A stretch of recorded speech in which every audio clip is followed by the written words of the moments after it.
Hello guys. रेशवा academy पे आप लोगों का तहे दिल से स्वागत है।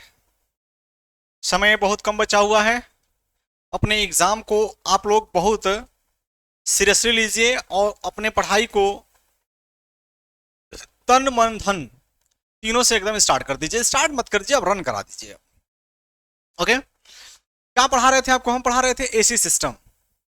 एसी सिस्टम में आपको क्या क्या पढ़ा दिया गया था, बोलिए, ध्यान दीजिए। एसी सिस्टम में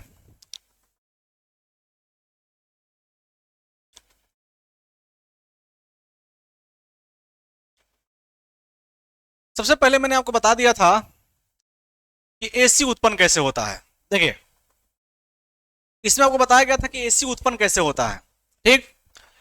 और इसके बारे में मैंने बताया था कि अगर किसी कंडक्टर को या फिर धारावाही चालक को या फिर किसी कॉइल को किसी मैग्नेटिक फील्ड में रखकर घुमा दिया जाए, तो जब इसमें घुमाया जाता है ऐसे इसको, जब इसको घुमाया जाता है तो इसमें एक ईएमएफ जनरेट होता है इस कॉइल में। और जो ईएमएफ इसमें जनरेट होता है, क्या बोले थे आपसे कि जो ईएमएफ इसमें जनरेट होता है वह एसी होता है। उसका इक्वेशन ग्राफ ऐसे आएगा। क्यों? 0 डिग्री पर था तो 0, 90 अंश पे आएगा तो मैक्सिमम, फिर 180 पे आएगा तो 0, फिर 270 पे आएगा तो मैक्सिमम, फिर 360 पर 0 हो जाएगा। ओके, फिर मैंने इसका इक्वेशन निकाला था, n is equal to minus n into d phi by d t. Phi का मान रख दिया था मैंने, फिर डिफरेंशिएट कर दिया था, इक्वेशन निकल के इसका फाइंड हो गया था, E is equal to e m sine omega t. ठीक है, ये आपको बताया जा चुका था।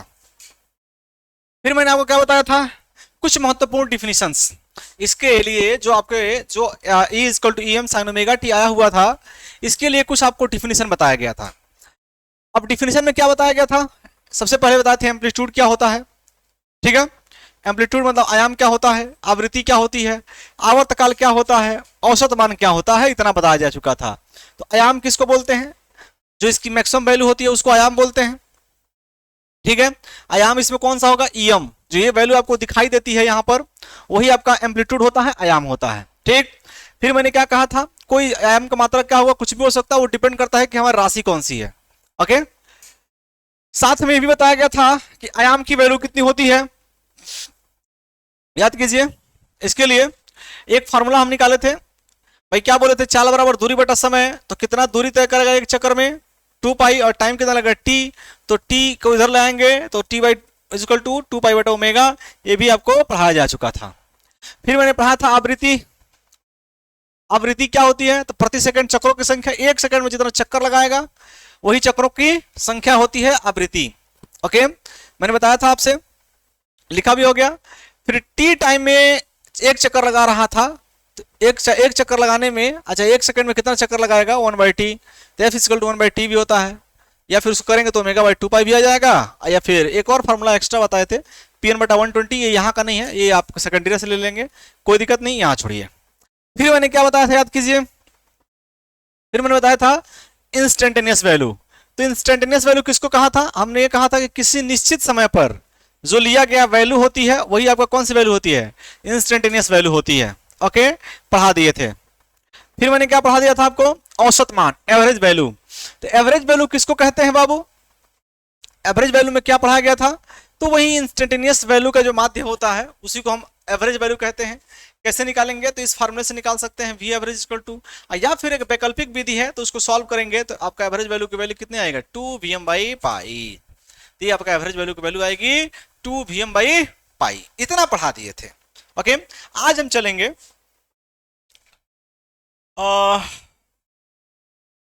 ये एक्स्ट्रा बताए थे आपको, एक्स्ट्रा बताए थे कि omega is equal to theta by t, theta is equal to omega t कैसे होता है। ओके, चलिए आज चलेंगे हम आरएमएस वैल्यू। आज हम चलेंगे आरएमएस वैल्यू पढ़ेंगे।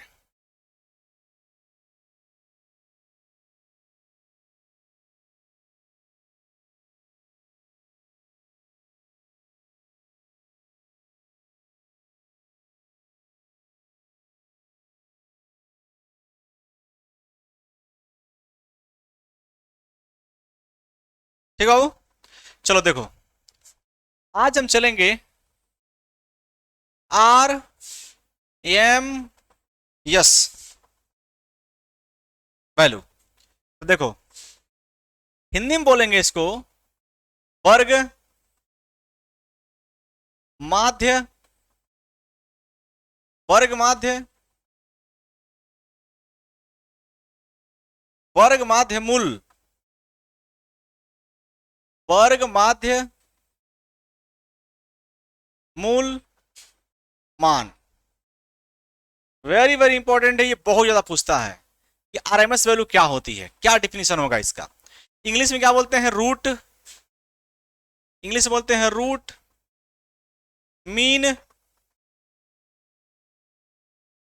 स्क्वायर वैल्यू,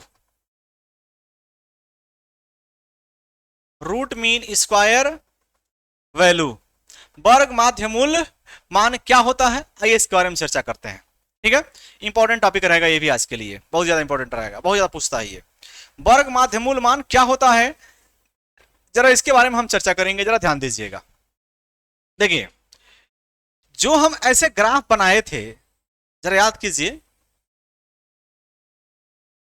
ओमेगा टी हम मानेंगे इधर, या थीटा ही मान सकते हैं। ओमेगा टी क्या होता है, थीटा होता है। और ऊपर की तरफ अगर हम स्मॉल वी खींचे, और हमारा जो इक्वेशन है v is equal to v m sine omega t, ये हमारा इक्वेशन था। v is equal to v m sine omega t मेरा इक्वेशन था, जो हमने इसमें प्राप्त किया था एसी के इक्वेशन से। ओके, तो इक्वेशन था v is equal to v m sine omega t. अगर मैं इसका ग्राफ ड्रा करूं यहां पर, तो ग्राफ कैसा आएगा, इसका ग्राफ जो है बताइए, ग्राफ कैसा आएगा। और भी होंगे, लेकिन मैं सबको नहीं दिखा रहा हूं, इसका ग्राफ ये आएगा। अगर मैं अलग अलग टाइम पर, अलग अलग टाइम पर इसकी वैल्यू को लिखूं, तो मैं क्या लिख सकता हूं। अलग अलग टाइम पर इसकी वैल्यू, यहां पर जो वैल्यू होगी कुछ और होगी, यहां पर कुछ और होगा, यहां पर कुछ और होगा, यहां पर कुछ और होगा, और यहां पर कुछ और होगा। मान लेते हैं यहां पर V1 है, यहां पर V2 है, यहां पर V3 है, यहां -V4 है, और यहां -V5 है। और भी हो सकते हैं, लेकिन मैं नहीं लिख रहा हूं। अब जो ये V1 V2 V3 है, V1 V2 डॉट डॉट जो V3 है, वो कौन सी वैल्यू है, वो है ताक्षणिक मान, ताक्षणिक मान है। लेकिन हम पढ़ क्या रहे हैं, RMS value, root mean square value, वर्ग माध्य मूल मान। ध्यान दीजिएगा, हम जो पढ़ रहे हैं वर्ग माध्य मूल मान, लिखेंगे क्या, VRMS, मतलब root mean square value. Okay, क्या होता है जरा ध्यान दीजिएगा। देखिए, जो उसका नाम है ना, उसी पर चलिए, उसका जो नाम है उस पर चलिए, और देखिए क्या लिखा हुआ है, वर्ग माध्य। पहले आप देखिए, जितने ताक्षणिक मानों हैं, जैसे कि हम VRMS कैसे लिखेंगे, VRMS equal to, VRMS value क्या होती है, पहले उसका वर्ग करिए, जो आपके ताक्षणिक मान हैं उन सबको वर्ग करिए। तो वर्ग करेंगे तो कितना आएगा, V1 square, V2 square, V3 square, और भी आएगा, V4 भी है तो -V4 का होल स्क्वायर, और भी है, मैंने 4 तक लेकर रखा हूं। ओके, जगह नहीं है उधर, V5 भी लिख सकते थे, मैंने जगह नहीं था इसलिए मैंने छोड़ दिया उसको। तो देखो क्या होगा, यहां से देखा जाए तो कह रहा है कि पहले उसका वर्ग करिए, वर्ग करने के बाद उसका माध्य निकालिए। माध्य मतलब होता है औसत। तो माध्य कैसे निकालेंगे, माध्य निकालने के लिए आप क्या करिए, सबको जोड़ दीजिए, प्लस प्लस प्लस, और कितने हैं, 1 2 3 4, तो डिवाइड बाई 4। तो देखो मैंने क्या किया, सबका पहले वर्ग किया, फिर माध्य निकाला, फिर उसका मूल, मूल मतलब होता है वर्गमूल, तो इसके बाद इसका क्या निकाल दीजिए, वर्गमूल। तो वर्गमूल हमारा यही तो होगा, यही। अब ये जो आपका फाइंड हुआ है, इसी को हम बोलते हैं वर्ग माध्य मूल मान।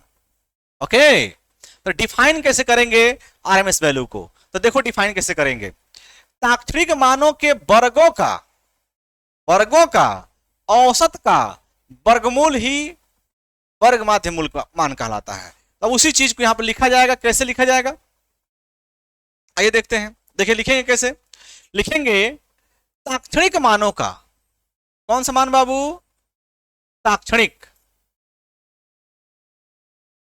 ताक्षणिक मानों का क्या किए हैं, उसका वर्ग किए हैं। तो ताक्षणिक मानों का वर्गों का, वर्गों का, वर्गों का क्या किए हैं, औसत लिए हैं। तो वर्गों का औसत, औसत का वर्गमूल, औसत का वर्गमूल ही वर्ग माध्य मूल मान कहलाता है। देखो कितना अच्छा डिफिनीशन है, मान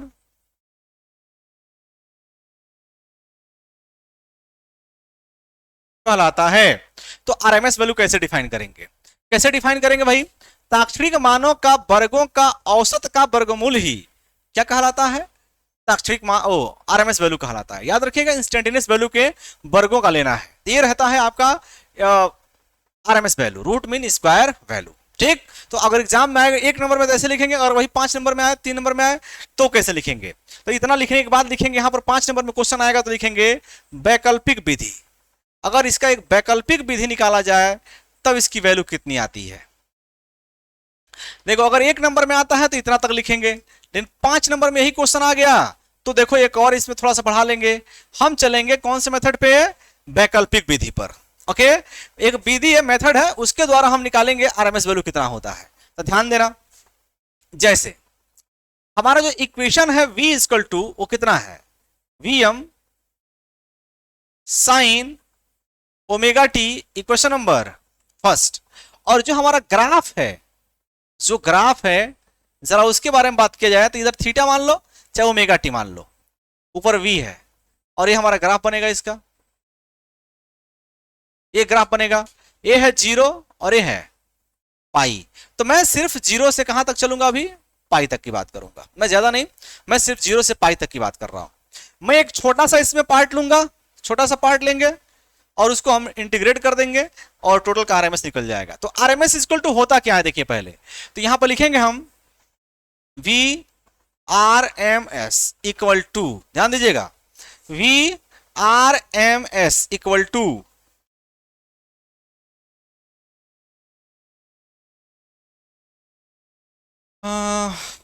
कौन से कलर से आपको दिखाई देगा, चलिए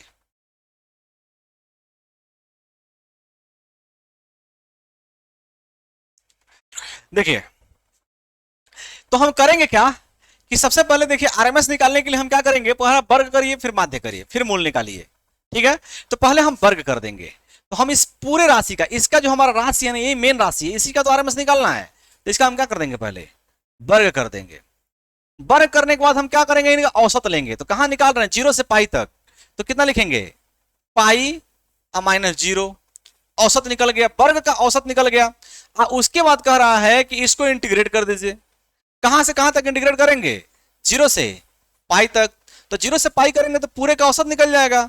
अब फिर क्या करेगा, इसका वर्गमूल ले लीजिएगा, ओके, वर्गमूल ले लेंगे तो आ जाएगा। तो मैं एक काम करता हूं, दोनों पक्षों का थोड़ा वर्ग कर दीजिए। तो वर्ग करने से क्या फायदा हो जाएगा कि हमको इधर वी आर एम एस का स्क्वायर हो जाएगा, इधर केवल इंटीग्रेशन बचेगा, बाद में वर्गमूल ले लेंगे हम, थोड़ा आसान हो जाएगा इस तरह। 0 से पाई और ये कितना हो जाएगा, वी स्क्वायर, अब बटा कितना हो जाएगा, पाई, और किसके रेस्पेक्ट में, थीटा, तो डी थीटा, डी थीटा के रेस्पेक्ट में इसको इंटीग्रेट किया जाएगा। ओके, तो देखिए कैसे इंटीग्रेट करेंगे, इधर अरे इस जानबूझ के स्क्वायर किए यार ताकि वर्गमूल में हट जाए, बार बार लिखना पड़ेगा। अब ऐसे भी कर सकते हो, रख के भी कर सकते हो, कोई दिक्कत नहीं है। ठीक, चलो मैं इसका इंटीग्रेशन कर रहा हूं। तो इंटीग्रेशन नहीं, पहले इसकी वैल्यू को लिखिए, पहले जो इसकी वैल्यू है उसको लिखिए। तो देखिए 0 से कहां तक है, पाई तक, वैल्यू कितना है v का, Vm साइन ओमेगा टी, चाहे साइन थीटा लिख लीजिए इस बार, अब बटा कितना हो जाएगा, पाई, इसका होल स्क्वायर, ऊपर वाले का होल स्क्वायर। अरे v का मान है Vm साइन ओमेगा टी, इसको होल स्क्वायर रख दीजिए चाहे थीटा रख दीजिए। चलिए, और कितना हो जाएगा, किसके रेस्पेक्ट में कर रहे हैं, डी थीटा, कितना आ जाएगा यहां से देखिए, आएगा जीरो से कहां तक कर रहे हैं, पाई तक। ओके, ये आ जाएगा वीएम स्क्वायर, देख लो V M square sine square theta divide by कितना आ जाएगा, पाई और डी थीटा, यही तो आएगा। एक काम करिए, इसमें से वीएम स्क्वायर बटा पाई बाहर ले लीजिए क्योंकि कांस्टेंट है और जीरो से पाई हो जाएगा। साइन स्क्वायर थीटा का इंटीग्रेशन तो होता नहीं है तो उसको कॉस में चेंज कर लीजिएगा। ओके, अब मैथ आपको नहीं पढ़ाएंगे हम, उसको कॉस में चेंज कर लीजिएगा और कॉस में उसकी वैल्यू कितनी हो जाएगी, देखिए कॉस में उसकी वैल्यू कितनी हो जाएगी, तो देखो इसको मैं लिख सकता हूं 1 minus cos 2 theta divide by 2। अरे यार साइन स्क्वायर थीटा, अरे कॉस 2 थीटा का मान नहीं होता है, तो वहां से निकाले हैं इसको, ठीक है। Cos 2 theta equal to 1 minus 2 sine square 2 theta by 2 theta से निकाले हैं, इसको निकाल लेने यार साइन स्क्वायर थीटा। अरे एक फार्मूला होता है यार, कॉस 2 थीटा इक्वल टू, देखो दो फार्मूले होते हैं इसके, पहला होता है कितना 2 कॉस स्क्वायर थीटा माइनस 1 होता है, और एक होता है कितना 1 माइनस 2 साइन स्क्वायर थीटा होता है।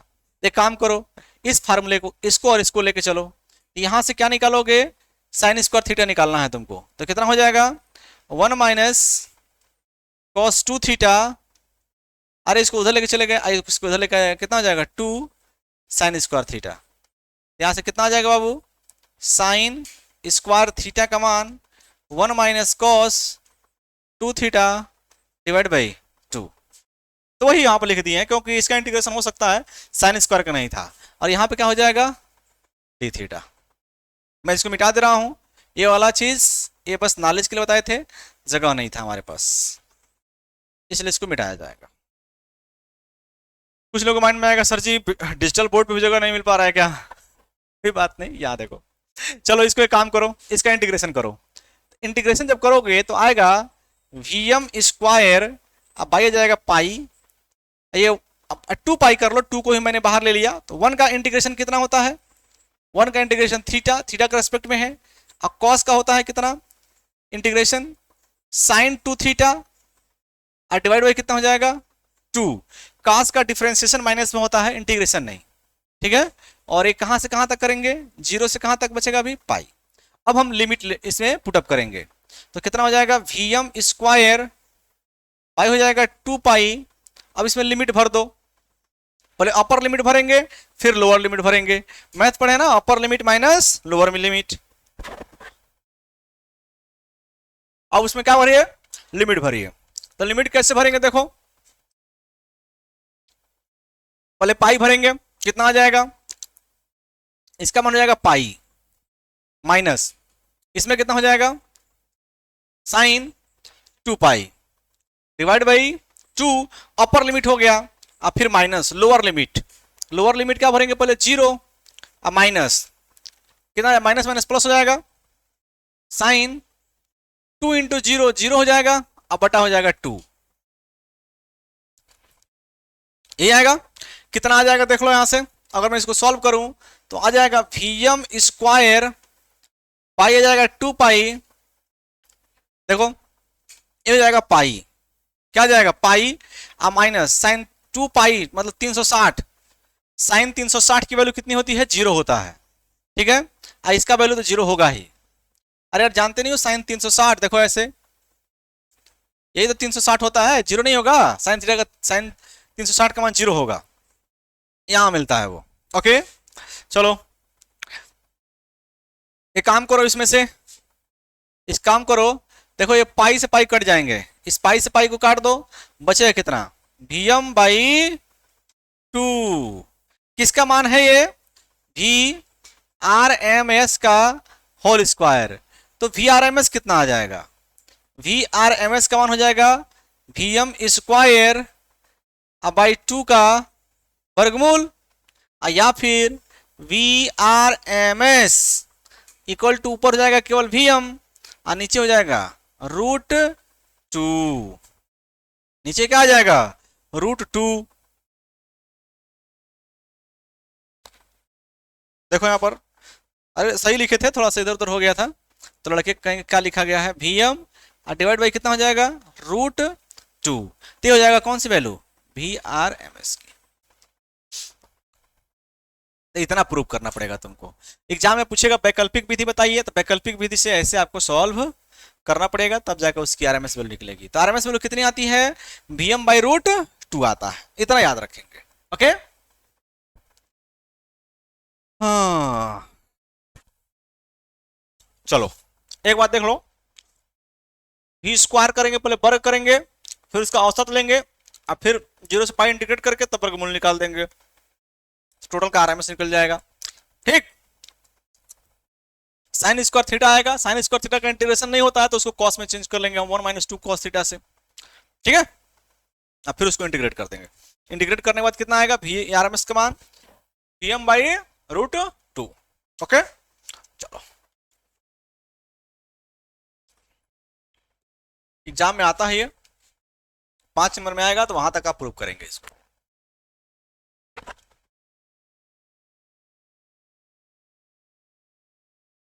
चलिए चलिए ध्यान दीजिए, जरा मैं एक बात करूं,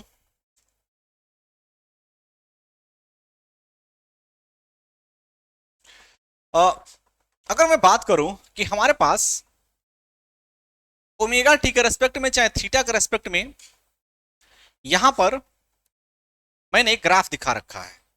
किसका ग्राफ दिखा रखे हैं, स्मॉल v का, और v का जो मान है वह है v का मान VM sign omega T, VM sign omega T, मैंने इतना मान रखा है। तो देखिए, अगर मैं बात करूं कि जो हमारा ग्राफ बनेगा, जो इसका ग्राफ बनेगा, वह ग्राफ ऐसे बनेगा, ध्यान देना मेरी बात, ये होगा 0, ये होगा पाई, और ये कौन सा होगा, 2 पाई। अगर मैं बात करूं इसका, ये वाला, ये होगा आपका EM मैक्सिमम वैल्यू, चाहे VM मैक्सिमम वैल्यू होगा। अगर हम एक चक्र के लिए, अगर हम एक चक्र की बात करें, कितने के लिए, एक चक्र के लिए, ध्यान देना मेरी बात, एक चक्र के लिए, तो एक चक्र के लिए अगर हम V एवरेज निकालें, एवरेज पूरा कितना आ जाएगा, 0 आ जाएगा। आप निकाल के देख लीजिएगा, जैसे इंटीग्रेशन किए थे ना, जैसे इंटीग्रेशन किए थे औसत वाला, उसको 0 से 2 पाई करके देखिएगा, उसकी जो वैल्यू आएगी वो 0 आ जाएगी, औसत 0 हो जाएगा। मतलब अगर कहें कि इसमें औसत वैल्यू दिखाइए, तो औसत वैल्यू का ग्राफ क्या हो जाएगा, अगर मैं इसमें औसत वैल्यू को इंक्लूड कर दूं, औसत वैल्यू को इसमें दिखाना चाहूं, तो उसका ग्राफ कैसे आएगा, ये आएगा। ठीक है, ये जो आपकी वैल्यू दिख रही है ना, ये एवरेज वैल्यू के लिए है, V एवरेज वैल्यू के लिए है, औसत कितना हो जाएगा, 0 हो जाएगा। लेकिन मैं बात करूं कि इसमें एक चक्र के लिए आप RMS वैल्यू दिखाइए, VRMS, तो VRMS की वैल्यू कितना आया था अभी, VM बटा रूट 2। अगर रूट 2 आया है, तो यहां से देखिए, अगर मैं VRMS को लिखूं, तो VRMS इक्वल टू आएगा VM बटा रूट 2 का मान 1.414, यही तो आएगा। अगर मैं मान लो, अगर एग्जांपल ग्रुप में VM को हम 10 वोल्ट मान लें, 10 वोल्ट, तो कितना आ जाएगा, यहां पर 1.4 से डिवाइड कर दिया जाए, तो 1.414 से अगर डिवाइड कर, लगभग 15 से, लगभग 14 से डिवाइड करो, तो 14 सत्ते कितना होगा, 98, 14 सत्ते 98, मतलब आपका लगभग कितना आएगा, लगभग आएगा 70.7%, इतना आता है। ठीक है, RMS वैल्यू कितना होता है, लगभग 70.7%। अच्छा, परसेंट में लिख दिए हैं, इसके वैल्यू कितना आएगा, 7.07 आएगा। ओके, अब क्या समझे, अगर मैं इसमें RMS वैल्यू के ग्राफ को दिखाना चाहूं, तो कैसे दिखाऊंगा, देखिए ये EM है, EM इक्वल टू मान लेते हैं 10 वोल्ट है, तो इसका आधा यहां 5 वोल्ट होगा, ऊपर चला जाए तो 5 के ऊपर 6, 7, 8, 9, 10, नीचे की तरफ हो जाएगा 4, 3, 2, 1, 0। मतलब ये देखिए, ये जो वैल्यू है, इससे 5 है, 6 है, 7 है, इसकी वैल्यू लगभग में यहां पर आएगा, ये जो ग्राफ दिखाया जाता है, ये वाला ग्राफ, ये होता है VRMS का ग्राफ होता है।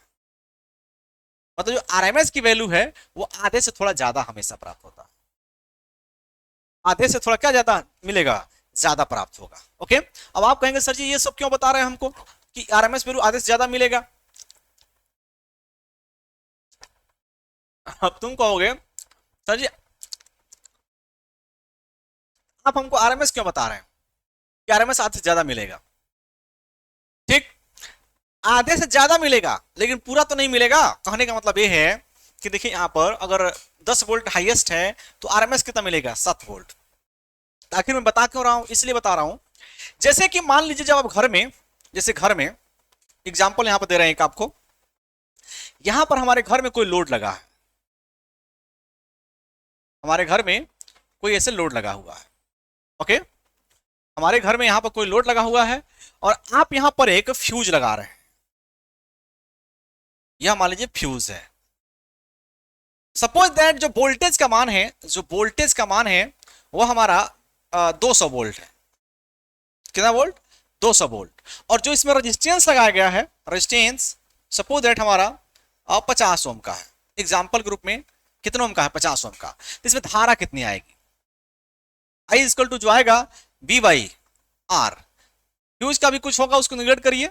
V का मान कितना है 200 और R का मान कितना है 50, कितना आ जाएगा 40 एम्पियर। कितना आ गया 40 एम्पियर। तो आप जो फ्यूज लगाएंगे वो कौन सी रेटिंग्स लगाएंगे, क्या 40 एम्पियर के लिए लगाएंगे या कम का या ज्यादा का। देखिए जब भी फ्यूज लगाएंगे वो कितने का लगाएंगे, यही आपको बस मुझे समझाना था, इसलिए हम आपको इतना बता रहे हैं। तो देखिए ध्यान से, नोट एक याद रखना है दिमाग में, नोट याद रखना है कि जो भी आपके घर में 220 वोल्ट आता है या फिर कहीं कहीं 240 वोल्ट लिखा होगा या फिर कहीं कहीं 200 वोल्ट लिखा होगा, ठीक है। तो जो भी आपके घर में जो वोल्टेज लिखा रहता है ना, ये सब जो है हमारे RMS वैल्यू होते हैं। कौन से वैल्यू होते हैं बाबू, RMS वैल्यू होते हैं। ओके, जो धारा हम नाम लेते हैं 5 एम्पियर, 10 एम्पियर, 16 एम्पियर, वो सब आपके RMS वैल्यू होते हैं। Okay, root mean square value होते हैं। तो घरों में प्रयोग कौन सा वोल्टेज होता है, तो RMS होता है, याद रखना है आपको। ओके, तो अगर हम फ्यूज लगाएंगे तो फ्यूज में ये जो वैल्यू निकला हुआ है, ये वाला ये RMS वैल्यू निकला हुआ है। अब आप 40 एम्पियर का फ्यूज लगा दिए, लेकिन हम देख रहे हैं क्या,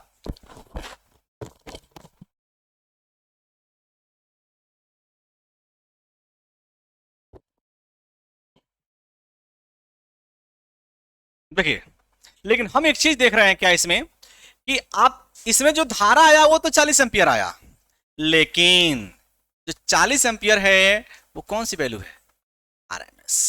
अब मैं यहां पर अगर RMS को लिखूं, आई RMS का मान तो कितना आ जाएगा, IM by root two, IM by root two. तो यहां से IM कितना निकल के आ जाएगा, √2 I इंटू IRMS।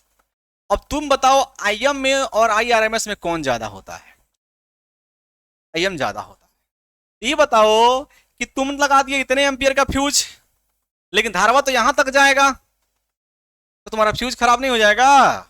इसलिए जो भी फ्यूज लगाएंगे वो RMS के अनुसार न लगाकर यह मैक्सिमम धारा के अनुसार लगाएंगे, क्योंकि RMS यहीं तक होता है और मैक्सिमम ज्यादा होता है।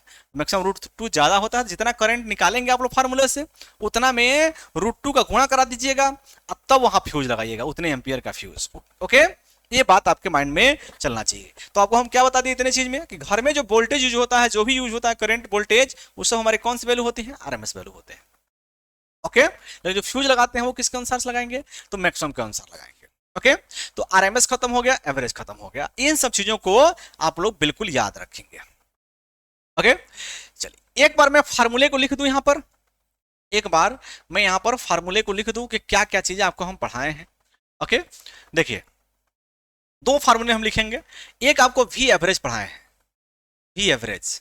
तो V एवरेज का मान कितना आया था बाबू, आया था VM अब बटा कितना आया था, सॉरी 2VM बाई कितना आया था, पाई, 2VM बाई पाई आया था।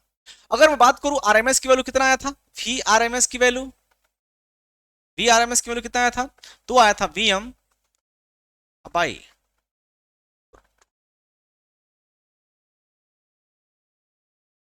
ये आया था। ओके, अब हम चलेंगे दो और डिफिनेशन हम पढ़ेंगे जैसे आपको लिखवाए भी थे। अब हम चलेंगे थोड़ा रूप गुणांक पर। किसमें चलेंगे बाबू? रूप गुणांक। आता है ये क्वेश्चन, कौन सा फैक्टर बोलेंगे इंग्लिश में? Form factor. रूप गुणांक को हम बोलेंगे कौन सा फैक्टर बाबू? Form factor. ओके, अब इसको रूप में मत जाना। अब देखो क्या होता है, डिप्लोमा वाले इतने चालाक होते हैं सब, जो चीजें नहीं आती हैं, मैं देखा हूं काफी जांच करके इस बार, जो चीजें नहीं आती हैं बच्चों को, जैसे मान लीजिए कोई क्वेश्चन आ गया उनको नहीं आ रहा है, तो उसमें इतना ज्यादा लिख देंगे कि सोचेंगे एग्जामिनर जो है ज्यादा देख के पढ़ेगा नहीं या कुछ ना कुछ नंबर दे देगा। तो बाबू ऐसी बात नहीं है। एग्जामिनर जितना लिखे हैं ना उसमें से एक लाइन पढ़ लेगा बीच में से कहीं से, तो उसको पता चल जाएगा कि आप क्या लिख के आए हैं उसमें। ओके, तो ये सब गलतियां मत करिएगा, जानते ही हैं। अगर ये सब गलतियां करेंगे तो क्या हो रहा है आजकल कि आपके जो एग्जाम हैं, आपके जो एग्जाम कंडक्ट हो रहे हैं, देख रहे हैं आजकल मार्कशीट पर क्या क्या लिख के जा रहा है कि उसमें पैसा दिया गया था, तो ये दिया गया था। तो ये सब जो मार्कशीट आपको मिलेगा ना, ये सब मार्कशीट अभी तो आपको समस्या नहीं आ रही है, ये सब मार्कशीट बाद में बहुत दिक्कत करेगा जब आप जॉब करने जाएंगे, कोई प्राइवेट जॉब जब करने जाएंगे, आप मार्कशीट में ये सब लिखा रहेगा तो उससे आपके ऊपर इफेक्ट पड़ेगा और आपको नौकरी, आपकी जॉब उतनी अच्छी नहीं मिलेगी, ये बात याद रखिएगा। ओके, तो जब भी आप ये सब काम करिए, पैसे उसे उसमें न रखा कीजिए, मेहनत से पढ़िए, मेहनत से लिखिए। पैसे रखेंगे बाई चांस, आजकल देख ही रहे हैं क्या सिस्टम चल रहा है, आपके मार्कशीट पे लिख के आ जा रहा है कि पैसा रखा गया था, तो जब वो मार्कशीट आपको मिलेगा बाद में, जब जाएंगे कहीं जॉब के लिए, तो वहां पर आपको ये प्रॉब्लम क्रिएट करा देंगे लोग कि ये आप करके आए हैं, आपको जॉब अच्छी नहीं देंगे। ओके, तो ये सब प्रॉब्लम आएंगे आपके लाइफ में, अभी नहीं समझ में आ रहा, ये बाद में समझ में आएगा, इसलिए मेहनत से पढ़िए। ठीक, चलिए, रूप गुणांक मतलब रूप नहीं है। रूप गुणांक का मतलब देखिए यहां पर क्या है, बहुत सिंपल सा डिफिनेशन है। रूप गुणांक जो होता है, रूप गुणांक उसको क्या बोलते हैं, तो बहुत सिंपल सा डिफिनेशन देना है आपको। रूप गुणांक, फॉर्म फैक्टर इक्वल टू क्या होता है बाबू? रूप गुणांक इक्वल टू, रूप गुणांक इक्वल टू होता है आरएमएस वैल्यू, आरएमएस वैल्यू और डिवाइड बाई होता है average value, average value, average value. ठीक है, तो हम क्या बोलेंगे इसको, इसको डिफाइन करना हो तो क्या डिफाइन करेंगे बताओ? अगर मुझे इसका डिफिनेशन देना हो तो क्या लिखेंगे? तो लिखेंगे किसी राशि का, किसी राशि का आरएमएस वैल्यू। राशि क्यों लिख दिए हैं? क्योंकि वोल्टेज और करंट कुछ भी हो सकता है ना, इसलिए हम किसी राशि का लिख दिए हैं। किसी राशि का आरएमएस मान तथा औसत मान, औसत मान, औसत मान का अनुपात, औसत मान का अनुपात ही, दोनों का अनुपात ही तो है, उसका अनुपात ही क्या कहलाता है बाबू? वह कहलाता है हमारा फॉर्म फैक्टर, फॉर्म फैक्टर कहलाता है, फॉर्म फैक्टर कहलाता है। ठीक है, इसे किससे डिनोट करेंगे? केएफ से लिखते हैं, इसे केएफ से लिखते हैं चाहे डिनोट करते हैं। ओके, तो बताओ रूप गुणांक इक्वल टू कितना है? तो रूप गुणांक हम लिखेंगे क्या बाबू? Form factor, form factor equal to क्या है? आरएमएस भाई कितना है? एवरेज। ओके, तो फॉर्म फैक्टर को लिखेंगे किससे? केएफ से, और वी आरएमएस लिख लीजिए, तो डिवाइड बाई क्या हो जाएगा? वी एवरेज हो जाएगा। ओके, अगर वहीं पर या करके अगर मैं चाहूं तो केएफ को, फॉर्म फैक्टर को अगर मैं धारा के फॉर्म में लिखूंगा तो आईआरएमएस अब बटा कितना हो जाएगा?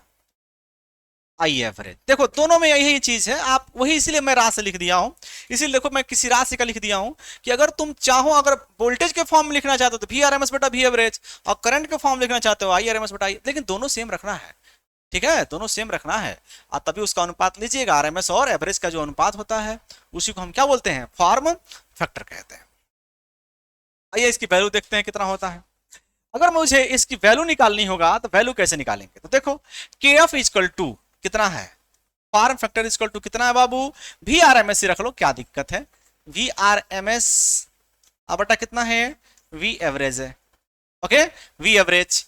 तो यहां से अगर मैं बात करूं तो के एफ का जो मान आएगा, वी आर एम एस का मान कितना होता है, वो होता है v m by root two होता है। और आई आर एम एस का मान, सॉरी वी एवरेज का मान कितना होता है, टू वी एम बाई कितना आता है, पाई आता है। यही तो आता है, इसको बस रख दीजिए, इसमें इसमें रख दीजिए। यहां से क्या आ जाएगा देख लो, k f equal to v m by root two into pi बटा कितना हो जाएगा, टू वी एम। ठीक है, इसको आप देखेंगे तो वी एम से वी एम क्या हो जाएगा, कैंसिल आउट हो जाएगा। तो के एफ का मान कितना आ गया यहां से बाबू, देख लो, अगर के एफ का मान यहां से निकालूं तो कितना आएगा, pi by two root two, तो ऊपर हो जाएगा पाई और नीचे कितना हो जाएगा, टू रूट टू। पाई का मान होता है 3.14 और रूट टू, टू का मतलब टू, 1.414।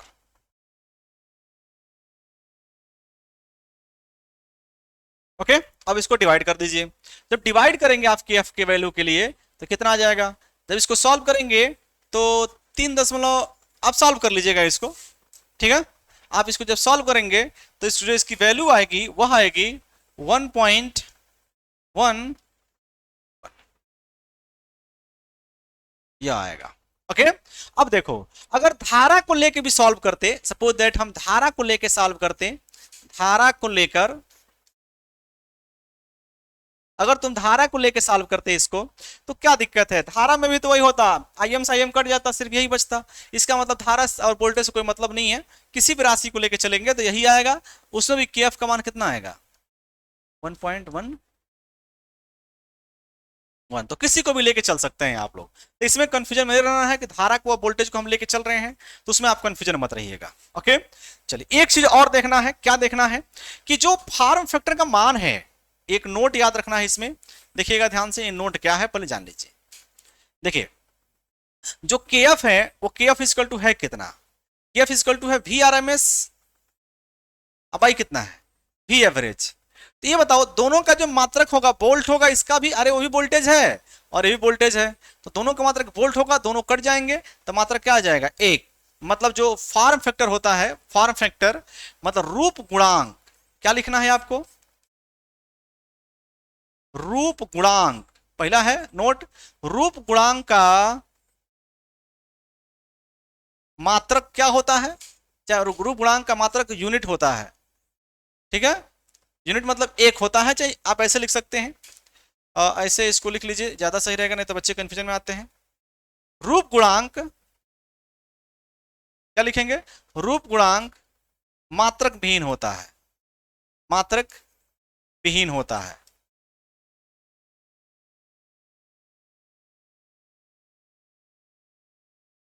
मतलब रूप गुणांक का कोई मात्रक नहीं होता है, ये याद रखना है। क्यों नहीं होता, देख लो यार, वोल्टेज से वोल्टेज कट जाएगा तो कोई मात्रक इसका नहीं रहेगा, तो ये आप याद रखेंगे। ठीक है, अब चलते हैं एक और चीज, दो चीज आप याद कर लेंगे, एक चीज और मुझे बताना है इसमें कि रूप गुणांक में, देखिए रूप गुणांक में जब हम सॉल्व कर रहे थे तो जरा याद रखें यहां पर, देखिए वीएम से वीएम तो कट गया मैक्सिमम वैल्यू, जो हम वीएम ले रहे हैं केवल एक ही वोल्टेज के ले रहे हैं, तो वीएम तो बराबर होगा। अब देखो यहां पर आया है पाई बटा टू रूट टू, तो क्या पाई का मान चेंज होता है, नहीं। टू का मान चेंज होगा, नहीं। रूट टू का मान चेंज होगा, नहीं। इसका मतलब इनका जो वैल्यू होगा वो फिक्स होगा। मतलब फॉर्म फैक्टर किसी चीज पर डिपेंड नहीं करता है, ऐसा नहीं कि वोल्टेज पे डिपेंड करे, करंट पे डिपेंड करे। देखिए इसमें कुछ आया है, इसके फार्मूले में कुछ नहीं आया हुआ है।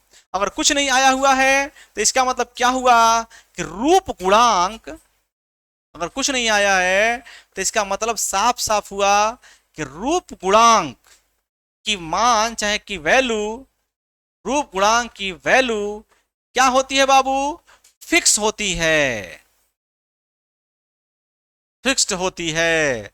रूप गुणांक की वैल्यू चेंज नहीं होती है, इस बात को आप लोग कान खोलकर सुन लीजिएगा, रूप गुणांक की वैल्यू चेंज नहीं होती।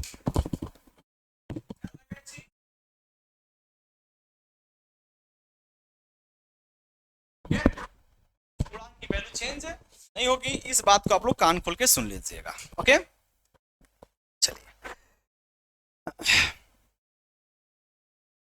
आज के लिए इतना रहने देते हैं।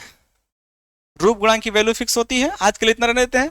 तो आज मैंने आपको रूप गुणांक बता दिया, आरएमएस वैल्यू बता दिया मैंने, ठीक। अगला लेक्चर लेंगे कल, आज के लिए इतना, tata bye bye, see you.